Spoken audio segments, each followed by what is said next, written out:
Well, at least I'll die knowing I guessed right. You're not gonna die, Baird. Nobody else is gonna die.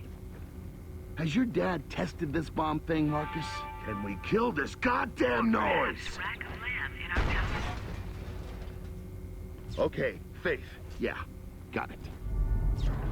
Welcome, everyone. Welcome back to LegalSpeak, a ColdNorth production. I'm the Law Morris, and this is the video essay series in which I get to talk about the games I've been playing and what I think of the medium as a whole. I had a bunch of Gears of War content written, but then I stopped making videos for a while. So this week will be slightly longer, and we'll be covering my thoughts on both Gears of War 3 and Gears of War 4. Spoiler warning, I'll be discussing some things that are major plot spoilers for both Gears 3 and Gears 4 in this video, so if you don't want that spoiled for you, then you should probably come back to this video once you've finished the game, or both games. Now let's get started with Gears 3. The threequel is usually the make or break point for a series. A third entry is when a creator or a team of creators establishes if what has come before is a trend or a fluke. Both Gears and Gears 2 were great games with just a few small things holding them back from being truly excellent. In the case of Gears 1, it all came down to story and characters, whereas what held Gears 2 back was pacing and gameplay variety. I thoroughly enjoyed both games, but think that both were significantly flawed in one way or another. Gears of War 3 takes the lessons learned from the first two games and combines the good of each, while at the same time leaving out the bad and improving it in a significant way to make for a new high watermark for the series thus far. What immediately jumps out at anyone when playing the Gears games in quick succession is the visual fidelity. Gears 1 and Gears 2 are both very good-looking games, but the new level that Gears 3 takes the series to from a graphical standpoint is astounding. Gears 3 is far and away the most colorful of the first three games, and as a result, the environments function as an excellent backdrop to show off what are still some truly awesome lighting effects. Gone are the drab grays and browns of the first two games, making it difficult to distinguish environments from one another. And in their place, we have tropical islands full of vibrant, contrasting plant life and bright blue ocean scenery. Character models look sharp, and the added detail brings individuality to armor sets. Purely from a visual perspective, Gears 3 is far and away the most interesting and visually stimulating of the series up to this point. Gears of War made its name on the Xbox 360 by stepping in early on in the generation and providing what was at the time a truly next-gen experience that we all hope for when new consoles are released. Arriving just under a year after the Xbox 360, the original Gears of War game was cut quite a bit of slack for its shortcomings, as it was providing such an excellent gameplay experience. But 2 years later, Epic was fully aware that another flimsy story wouldn't get the same amount of leeway in Gears 2, and as a result, Gears 2 featured a much more robust and character-driven story, but sadly fell short in matching the spectacular gameplay of its predecessor. Another 3 years after Gears 2, Epic was finally able to craft a narrative that, in my opinion, tops that of Gears 2, while also providing a gameplay experience on par with their inaugural outing. Gameplay in Gears 3 is nothing short of excellent. Movement feels snappy and responsive, and while intentionally slow, the game in no way feels sluggish. Epic provided a vast array of weaponry for players to either choose their playstyle and stick with it throughout the game, or change it up every hour or so for a variety of unique experiences with very little repetition. Enemy variety is greater than either of the previous games, requiring the player to adapt and address each encounter differently, with respect to what types of enemies they're encountering and what type of environment they're being encountered in. And combat environments are once again excellent permutations experienced in Gears 1. Gears 3 offers a huge variety of combat environments with differing strategies required. Throughout my playthrough of Gears 3, I never found myself doing the same thing for any extended period of time like I was in Gears 2, which once again led to best-in-class pacing that is just barely outdone by Gears 1. On a large scale, when combining the enemy variety, weapons choices, and different approaches available, and also the varied sequences for excellent pacing, Gears 3 gameplay is easily described as amazing. At the time of its release, there were some critics that knocked the game for its vibrant colors and snappier combat, stating that the game was moving away from the series' roots, but in my opinion that feels like a natural progression and evolution of what came before. Gears can't always be 50 Shades of Brown, just because that's how it began, and it can't always feel like trudging through mud just because that's how it began. Games must be allowed to evolve and change, because while sometimes that change may not be for the better, without it we would never have been able to move away from two paddles bouncing a ball back and forth across the screen. Now, speaking of change, Gears 2 brought massive changes to what was an undeniably lackluster story in Gears 1. After playing Gears 2, I was happy that the story was a step up in complexity, but it was still lacking in a villainous presence, which was one of my biggest problems with Gears 1. Gears 3 once again takes the story to new heights. The Locust Queen has a prominent role, and is seen several times throughout the game as hers and Marcus's character arcs intertwine with each other. The progression of escalation of stakes from Gears 2 to Gears 3 feels natural and earned, making it a cut above the previous two entries in the series.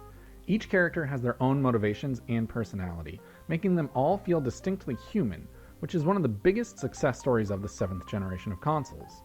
A squad of meathead characters that started out as nothing more than two-dimensional killing machines become a dynamic group of characters with depth and personality. Seeing Cole and Baird come into their own as a secondary leader type and a smart, cocky know-it-all with a heart of gold, respectively, brought a well-deserved level of complexity to characters who have always been brilliantly performed, but haven't had much to work with in personality. That is, until now. Dom making the ultimate sacrifice to save Delta Squad and finally ending his torture over losing Maria, and experiencing a more personal story for Marcus as he finally gets a second chance to reunite with his father, which is what landed him in prison at the outset of the first game to begin with, are all top-notch story beats and character development. Anya's new role in the story as a soldier and not just a voice on the radio is fun and empowering, but Sam kind of felt a little shoehorned. All the characters are interesting in their own right, but their presence did make the game feel a little bit overcrowded. Splitting Delta Squad up allowed the writers more freedom to weave a more intricate narrative, but that split up also combined with the 4-player cooperative option leads to every level of the game featuring a rotating cast of at least 4 playable characters. The development of the main characters from the first 2 games is excellent, but the addition of several new characters to fill seats just in case 4 friends want to play through the game together is really a suboptimal way of handling that many people playing simultaneously. A quick and easy solution for this overcrowding problem faced by Gears 3 is to simply add a generic faceless character with no spoken dialogue and no appearance in cutscenes, like Bungie did with the Blue Elite in Halo 3. And the fact that this solution is so obvious is made only more frustrating by the running meta joke that Carmines are disposable and have no impact on the story.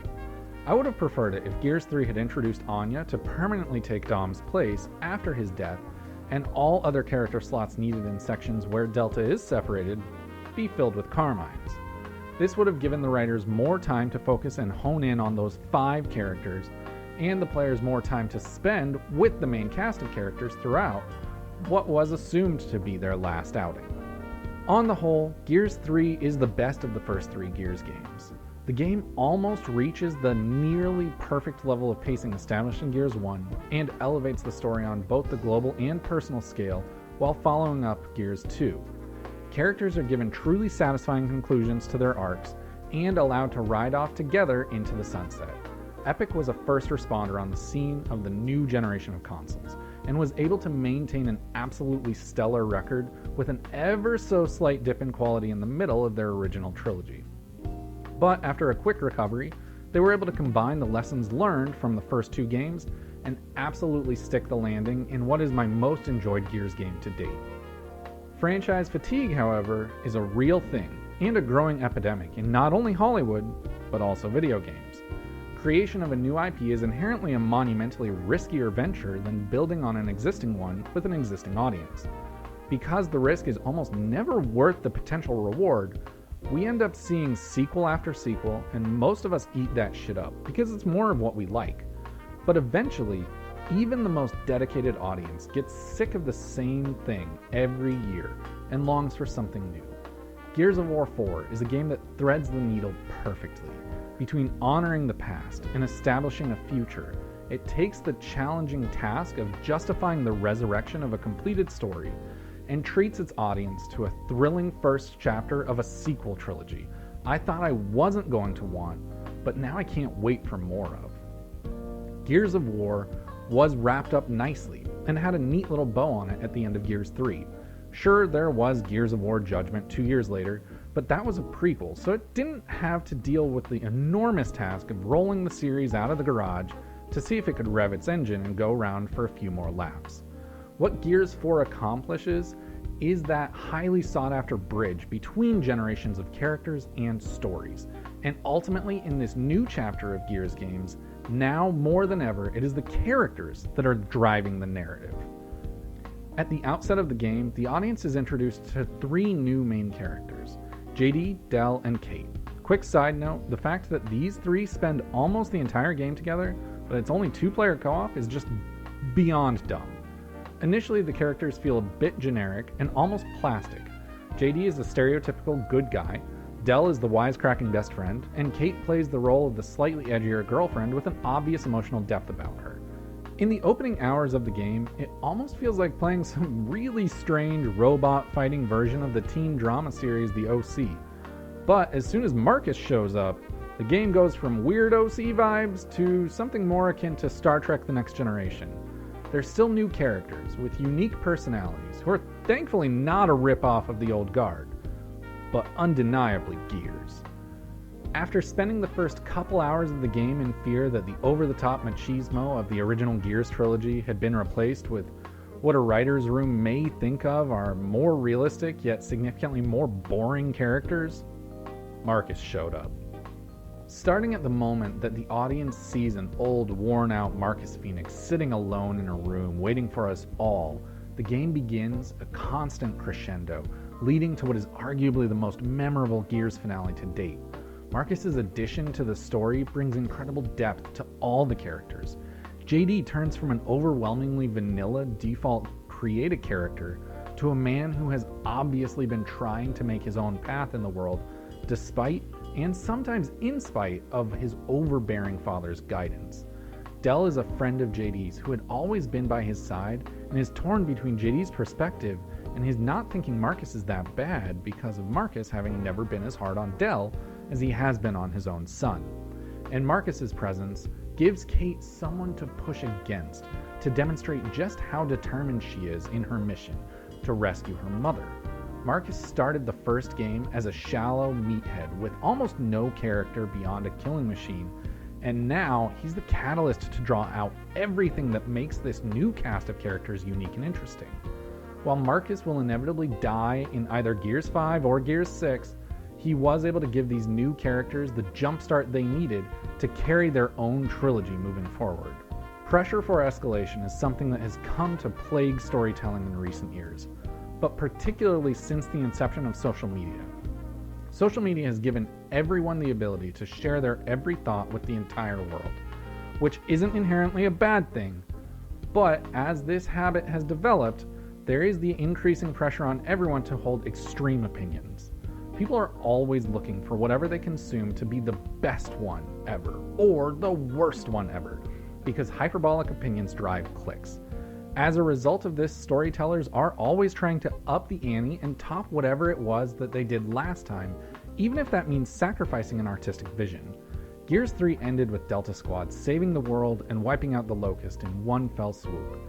After the longest hiatus of Gears since the series' inception, the Coalition stepped in and had the bravery to do what would almost guarantee disappointing the casual audience. They scaled the story of Gears 4 back significantly when compared to Gears 3. Gears 4 brings the Locust back, but doesn't feel the need to immediately escalate to a world-ending plot. Instead, they opt to tell a much smaller story about the Locust kidnapping Kate's mother that will eventually lead into a larger story featured in Gears 5 and 6. When I played Spider-Man PS4, one of the things that jumped out at me as one of the biggest strengths of the game was restraint. It would have been so easy for Insomniac to overcomplicate and overcrowd that game by bringing in Venom, Carnage, Green Goblin, Hobgoblin, and every other Spider-Man villain in existence. But they didn't. Instead, they chose to focus on the story that they had to tell and leave all the other villains for future titles. The Coalition demonstrated a similar level of discipline and restraint in Gears 4.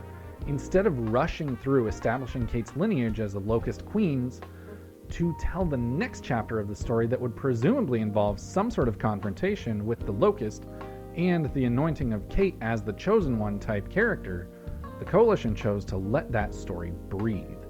Gears 4 is entirely about the audience getting to know and becoming invested in the new characters during the opening moments of their larger story arc. Gears 4 is intentionally constrained and plays all the right moves while dodging major pitfalls that come with creating something that is intended to reach such a massive audience in 2016. Gameplay in Gears games has always been a difficult balancing act between movement being too slow and enemies being too spongy. Gears 4 hits that balance perfectly.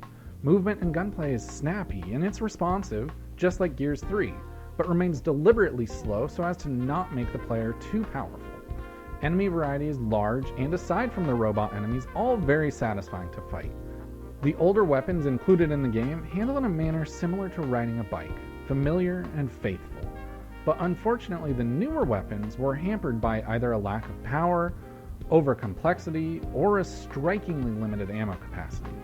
Throughout the entirety of the game, I found myself gravitating towards the older weapons.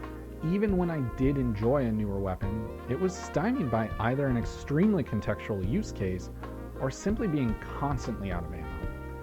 Gears 4 features both the best and worst in enemy types and weapons at the player's disposal. When Gears 4 is good, it's really good, but unfortunately, when Gears 4 is bad, it's the record low for the series. Gears 4 is full of imperfections. Bad enemies, bad weapons, and an absolutely abysmal opening act. But once the Coalition are done putting their worst foot forward, the game ramps up into a stellar Gears of War experience. Despite its issues, Gears 4 stands as an excellent game that succeeds in what is often attempted but rarely achieved. It fully revives a concluded story without retreading any vital ground. Overall, Gears 4 is an excellent step forward for the franchise and left me extremely excited for the future of the series. Which Gears game is your favorite and why is it Gears 3? Sound off in the comments down below. And while you're down there, don't forget to subscribe and come back next week to hear what I thought of Gears 5. It's not as good as Gears 4, spoiler alert. Don't forget to check out everything we do, including both of our podcasts, all in one spot over at ColdNorthPro.com. I'll be back next week with more Gears content, so until then, just go play some games.